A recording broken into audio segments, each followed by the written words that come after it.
Ary amaranantsika ny fotoana amin'ity ariva ity dia resaka dia izy ity ka nankalaza ny fahadimy taona ny tetsy amin'ny kianja mitafy Mahamasina ny sapana mpandihy Eldens. Sary mahafinaritra nomeny ny namana zakinao atsika.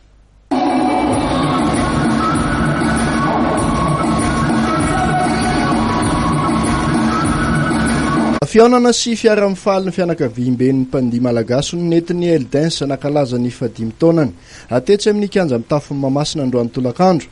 Nanomboka tamin'ny 2 ora dia nisy ny fiofanana avolenta nampanaovan'ireo manampahaizana vahiny eo amin'ny lafin'ny fandihizana nahitana an'ilay Dominicain Rony Gomez sy ilay malagasy mila ravinahitra nivelany Beliside. Ho azy ireo dia efa ao anatin'ny rany malagasy ny fandihizana ka tsy mila fampianarana maro intsony. Je trouve les niveaux très bons parce que moi c'est la première fois que je viens ici, mais j'ai fait déjà des stages dans d'autres pays et vraiment les gens ils sont bien énergétiques et ils ont la danse dans les sons je pense et c'était très bien. Moi les niveaux pour moi il est top, c'est débutant mais débutant confirmé je pense. Zazany efa teto Madagasikara nanomboka nandy efa tena ambinifolo lasa zay dia hatrizay nandizaka dia mahita hoe tena miezaka tokoa ny tsirairay ny mpandihy rehetra mba hampandroso ny dia eto amintsika dia raha ny fahitako antsika androany araka ny tenenin-drony teo dia tena hoe débutant dia ankizy fa confirmé sika malagasy ohatra manana zay hoe mora mahay mandihy zay fa naty raha manana natao hoe filinana sy attitude ohatrany mandeha ho azy tsy mila mieritreritra be dia ohatran'izay ny fandraisako androany hoe tena nay ny eklisy androany. Taorin'izay dia nisy ny fiarahana nanao zomba tamin'ireo coach ao amin'ny Eldens.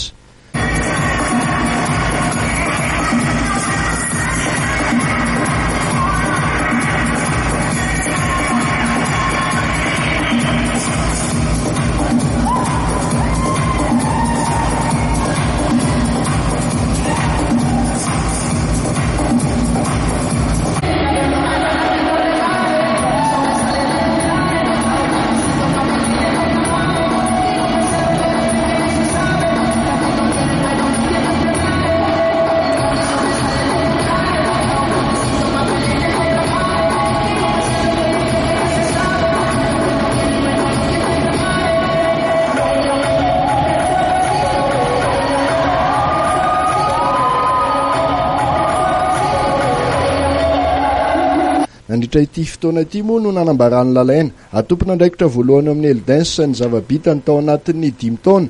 sy ny fanatsarana atao amin'ny taona manaraka. Ie dia ny faly natratra zao fa 5 taona zao ie dia ny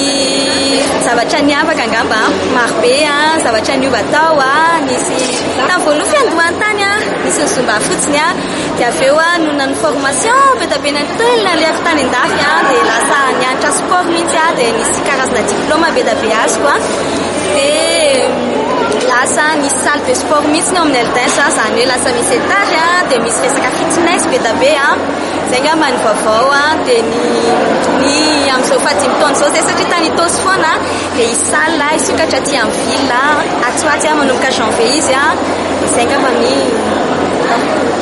noentina hanamarana amin'ny fotoana dia anisy ny zomba niarahana tamin'ny Rony Gomez.